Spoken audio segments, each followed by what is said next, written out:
बात करूं दोस्तों अगर मैं आज की इस घटना की, तो आज की इस घटना की शुरुआत होती है फिरोजाबाद से। और इसी फिरोजाबाद के अंदर एक थाना लगता है शिकोहाबाद थाना, और इसी थाने के अंतर्गत एक गांव आता है डिगटोली गांव। बात कर रहा हूं मैं 24 नवंबर साल 2022 की, और इस 24 नवंबर साल 2022 को सुबह सुबह का वक्त होता है कि डिगटोली गांव से कुछ लोग सुबह सुबह अपने खेतों पर जाने के लिए निकलते हैं कि उसी समय कुछ लोगों की नजर पड़ती है कि एक बोरा पड़ा हुआ है। जो बोरी है वो खून से लथपथ है। देखने से ही ऐसा प्रतीत हो रहा है कि इस बोरी के अंदर किसी की डेड बॉडी है। लेकिन उस गांव के किसी भी व्यक्ति के अंदर इतनी हिम्मत नहीं थी कि कोई उस बोरी के पास पहुंच सके, उस बोरी को खोल सके, ये देख सके कि इस बोरी के अंदर का दृश्य कैसा है, अंदर का नजारा कैसा है, मरने वाला व्यक्ति कौन है, वाकई इसमें डेड बॉडी है फिर नहीं है। लिहाजा उसके बाद में गांव के जो लोग होते हैं तुरंत जो शिकोहाबाद थाना होता है वहां पर कॉल कर देते हैं। अब पुलिस जब इस तरीके का फोन पाती है, भागकर तुरंत क्राइम सीन पर पहुंचती है, डेड बॉडी को अपनी कस्टडी में लेती है और आस पड़ोस के जितने भी इलाके, जितने भी गांव थे, उन सब में ये पूछने की कोशिश करती है कि आखिरकार ये मरने वाला व्यक्ति कौन है, क्या कोई इस व्यक्ति को पहचानता भी है या फिर नहीं पहचानता। क्योंकि दोस्तों पुलिस को लग रहा था कि अगर आस पड़ोस का ये व्यक्ति कहीं भी किसी भी गांव का होगा तो उसके परिवार वाले आएंगे, आकर डेड बॉडी को क्लेम करेंगे। उसके बाद में हम लोग परिवार से दुश्मनी का एंगल या फिर कोई मोटिव या फिर कोई ऐसा कत्ल का मोटिव मिल जाता है तो उसके बाद में हम लोग कातिल तक पहुंच सकते हैं। लेकिन दोस्तों जितने भी आस पड़ोस के इलाकों में पुलिस ने पूछताछ की थी वहां पर कोई भी ऐसा व्यक्ति नहीं था जो इस व्यक्ति की शिनाख्त कर सके। जो व्यक्ति डेड बॉडी के आसपास आए थे उनसे भी पूछताछ की गई थी, डिगटोली गांव में भी पूछताछ की गई थी, लेकिन कहीं से कुछ भी पता नहीं चला।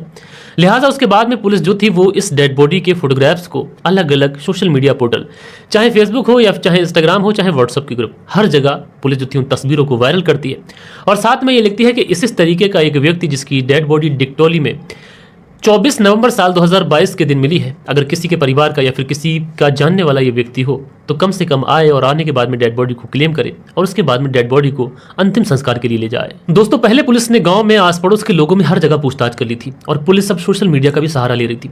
24 तारीख को डेड बॉडी मिली थी, 25 तारीख भी गुजर जाती है, लेकिन सोशल मीडिया वाला जो पुलिस ने एंगल निकाला था शायद यहाँ से पता चल सके, तो सोशल मीडिया के थ्रू भी पुलिस को कोई भी इंफॉर्मेशन नहीं मिल पाती है। अब पुलिस वाले बड़ा हैरान कि 1 से 2 दिन का समय गुजर चुका है और इन 2 दिन के अंदर ना तो इस व्यक्ति को कोई जानने वाला है, ना कोई पहचानने वाला है, ना ही किसी व्यक्ति ने यह क्लेम किया है कि ये व्यक्ति हमारे जानने वाला है और इसकी डेड बॉडी हमें दे दीजिए। यानी पुलिस को कहीं से भी इस डेड बॉडी के बारे में 1% भी सूचना मिल नहीं पा रही थी। अब दोस्तों वक्त धीरे धीरे गुजर रहा था और इस व्यक्ति के बारे में सूचना पुलिस को कुछ मिल नहीं रही थी। बॉडी भी धीरे धीरे ऐसी स्थिति में पहुंचने लगी थी कि डेड बॉडी डिकम्पोज होने लगी थी।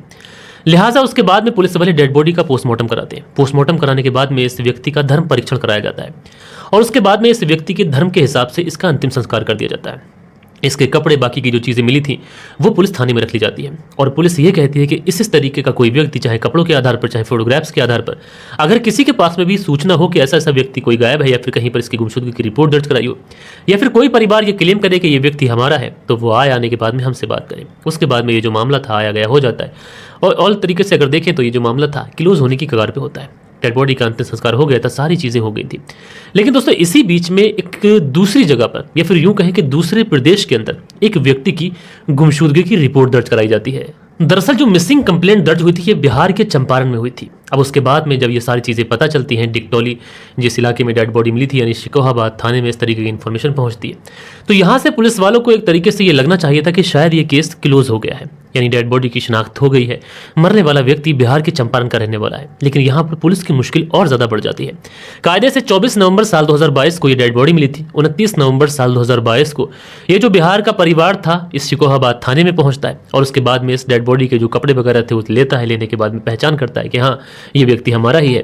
उसके बाद में पुलिस वाले उस परिवार से ये पूछते हैं कि अच्छा ये बताइए कि आपके घर का ये जो सदस्य था ये फिरोजाबाद क्या करने के लिए आया था।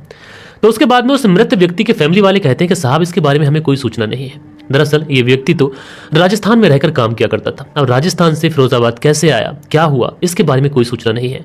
अब पुलिस वाले जब ये बात सुनते हैं तो बड़ा परेशान होते हैं, हैरत करते हैं। एक व्यक्ति जो रहने वाला बिहार के चंपारण का है, काम राजस्थान में करता है और उसकी जो डेड बॉडी है ये फिरोजाबाद के शिकोहाबाद थाने के डिगटोली गांव के अंदर मिली है। आखिरकार ऐसा कैसे हो गया, ये व्यक्ति यहाँ पर क्यों आया था, क्या रीजन था, इस सारी घटना के पीछे क्या कुछ हो सकता है, ये सारे ही सवाल पुलिस को कहीं ना कहीं परेशान कर रहे थे। लिहाजा जो भी हो पुलिस सोचती थी कि इस केस को तो सुलझाना पड़ेगा। उसके बाद में पुलिस अपनी इन्वेस्टिगेशन शुरू करती है। इस पूरे केस को अगर सुलझाने के लिए शुरुआत पुलिस कहीं से कर सकती थी तो वो ये था कि इस व्यक्ति की कॉल डिटेल्स निकाली जाए, क्योंकि अगर ये व्यक्ति राजस्थान से यहाँ पर फिरोजाबाद आया है तो जरूर से जरूर किसी से बात करके आया होगा, कोई तो ऐसा होगा जिसने यहाँ पर इसे बुलाया होगा। जब सारी ही डिटेल्स निकाली जाती है तो पता चलता है कि ओम नगर में एक परिवार है। उस परिवार में एक लड़की है ज्योति। उसी लड़की से इसकी लगातार बात हुआ करती थी। अब पुलिस को जब ये सारी चीजें पता चलती हैं तो उसके बाद में परिवार वालों से पूछा जाता है, यानी जो मृत व्यक्ति है जिसका नाम बबलू है उसके फैमिली वालों से पूछा जाता है कि यहाँ पर कोई लड़की है ज्योति नाम की। तो परिवार वाले कहते हैं कि हाँ, ज्योति नाम की एक लड़की है और बबलू जो था वो उस ज्योति से बेइंतहा मोहब्बत करता था और दोनों एक दूसरे से शादी करना चाहते थे और शायद कुछ ही समय में ये दोनों शादी भी करने वाले थे और हमें इस बात से कोई भी ऐतराज नहीं था। अब लिहाजा जब पुलिस को ये सूचना मिलती है और उसकी लास्ट लोकेशन ये सारी चीजें ओमनगर की दिखाई पड़ती हैं, लिहाजा पुलिस दौड़ी दौड़ी भागी भागी जो गर्लफ्रेंड थी ज्योति उसके पास पहुंचती है। लेकिन यहाँ पर पुलिस जिसको लड़की समझ रही थी असल में वो लड़की तो थी ही नहीं, बल्कि वो एक पूरी शादीशुदा महिला थी जो कई साल पहले सुहागन हो चुकी थी, जो कई साल पहले शादीशुदा हो चुकी थी। लेकिन उसके बावजूद भी वो इस बबलू से बातचीत किया करती थी, यानी बबलू की प्रेमिका जो थी वो कुंवारी नहीं थी बल्कि वो शादीशुदा थी और उसका पति भी इस दुनिया में मौजूद था।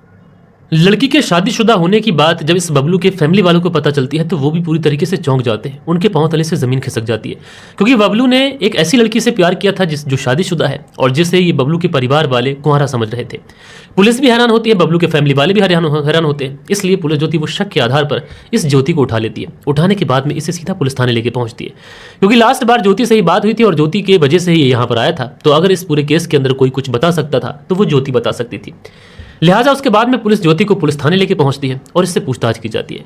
और ज्योति से जब पूछताछ की जाती है शक के आधार पर तो शुरुआत में तो ज्योति कुछ बातें ऐसी बताती है जो पुलिस को गुमराह करती है। लेकिन पुलिस जब ज्योति से सही तरीके से पूछताछ करती है तो ज्योति यहाँ पर एक ऐसा जुर्म कबूल करती है और एक ऐसी कहानी सुनाती है जिसको सुनने के बाद में शायद आप लोग सोचे कि आखिरकार कोई महिला और कोई पुरुष ऐसा कैसे कर सकता है, कोई इतना ज्यादा निर्दयी कैसे हो सकता है। दरअसल ज्योति पुलिस को बताती है कि ये जो बबलू है राजस्थान में काम किया करता था और राजस्थान में ही ज्योति का एक कजिन काम किया करता था। इसलिए ज्योति अक्सर उस अपने कजिन को कॉल किया करती थी और जो कजिन था उसका बबलू दोस्त था। तो जो बबलू था वो ज्योति की आवाज़ सुनता है। जब आवाज़ सुनता है तो वो अपने दोस्त से कहता है कि यार इससे मेरी जान पहचान कराओ। तो उसके बाद में ज्योति का जो कजिन होता है ज्योति का मन पूछता है कि एक दोस्त है मेरा वो तुमसे जान पहचान की बात कह रहा है। तो ज्योति जो है वो कहती है कि ठीक है जान पहचान करा दो, लेकिन तुम उसको ये मत बताना कि मैं शादीशुदा हूँ। उसके बाद में जान पहचान करा दी जाती है। जान पहचान थोड़ा आगे बढ़ती है। आगे बढ़ने के बाद में दोस्ती होती है। दोस्ती प्यार में तब्दील होता है और इन दोनों के बीच में कुछ इस कदर मोहब्बत हो चुकी थी कि ज्योति के पति, ज्योति के देवर और ज्योति के फैमिली वाले जब भी घर से बाहर जाते तो ज्योति उससे घंटों घंटों बात किया करती। यानी मोहब्बत कुछ इस कदर सर पे चढ़ के बोलने लगी थी कि अब ज्योति भी कहीं ना कहीं बबलू के प्रति आकर्षित हो चुकी थी। ज्योति और बबलू दोनों एक दूसरे के साथ में साथ जीने और मरने की कस्में खा चुके थे, लेकिन अभी तक बबलू को यह नहीं पता था कि ज्योति शादीशुदा है। लिहाजा जो बबलू था वो ज्योति से मिलने की बात भी कहता। वो राजस्थान से चलकर शिकोहाबाद के डिक्टोली आता। वहां पर जो ज्योति थी अपना सिंदूर, ये सारी जो सुहागन वाली चीजें होती हैं वो हटाकर अपने इस प्रेमी बबलू से मिलती, मुलाकात करती, संबंध बनाती, उसके साथ में तरह तरीके के फोटोग्राफ्स खिंचवाती और समय यूं ही गुजरता रहता है। दोनों एक दूसरे के प्यार में पागल थे, दोनों एक दूसरे से मिलते थे, दोनों एक दूसरे के साथ में इंटीमेट होते थे। लेकिन जैसे जैसे वक्त गुजरा बबलू जो ज्योति से बेइंतहा मोहब्बत किया करता था, बबलू एक दिन ज्योति से कहता है कि वो तुमसे शादी करना चाहता है।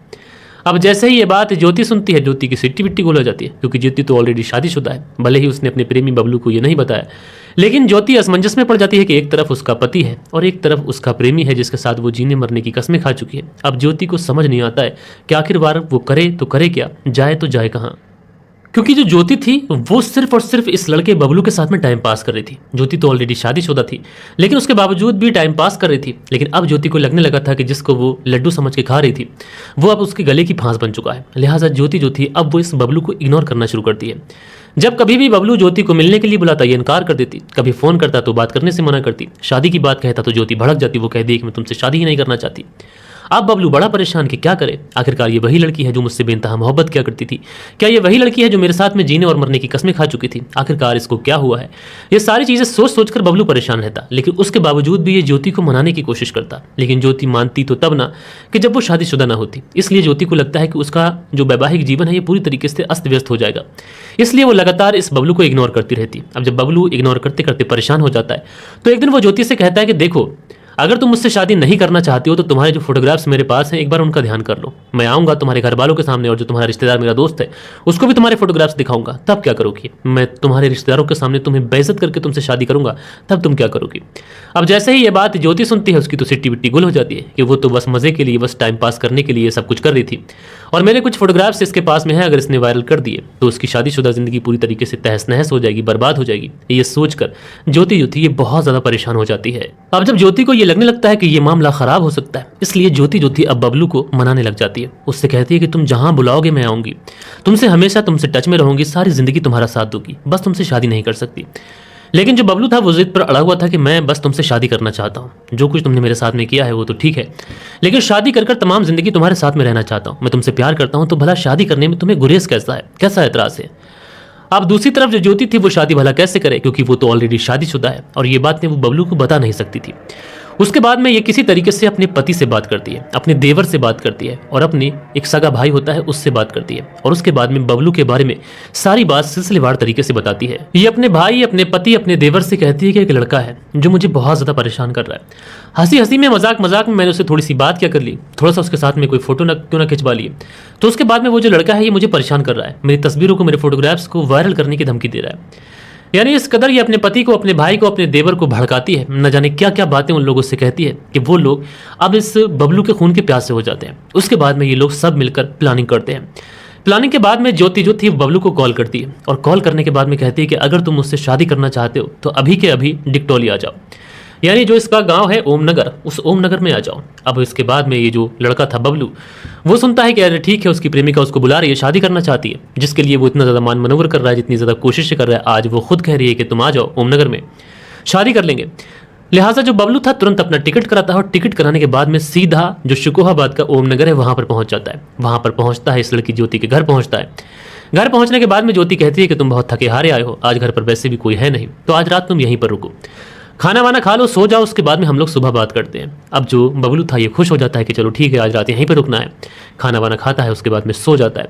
और रात के समय ज्योति का भाई, ज्योति का पति और ज्योति का देवर, ये तीनों लोग आते हैं और लोहे के पाइप से इस बबलू को जब तक मारते हैं कि जब तक इसकी मौत नहीं हो जाती है। जब इसकी मौत हो जाती है तो उसके बाद में ये लोग उसकी डेड बॉडी को लेते हैं। जो ज्योति का देवर था उसके पास में एक मैजिक था, टाटा मैजिक, उस मैजिक में उसकी डेड बॉडी को रखते हैं और उसके बाद में जो डिक्टोली गाँव है उसी के पास जंगलों में फेंक आते हैं। दोस्तों, इन लोगों ने यह सोचकर इस डेड बॉडी को यहाँ पर फेंका था कि एक व्यक्ति जो रहने वाला बिहार का है, जॉब राजस्थान में करता है, उसकी डेड बॉडी मिलेगी डिक्टोली में, तो भला डिक्टोली में भला कौन पहचान करेगा। इसलिए उसके आधार कार्ड्स, जो चीज़ें भी उसके पास एविडेंस के तौर पे थी, डॉक्यूमेंट्स के तौर पे, वो सारे के सारे ये लोग जला देते हैं ताकि डेड बॉडी की किसी भी तरीके से पहचान ना हो सके।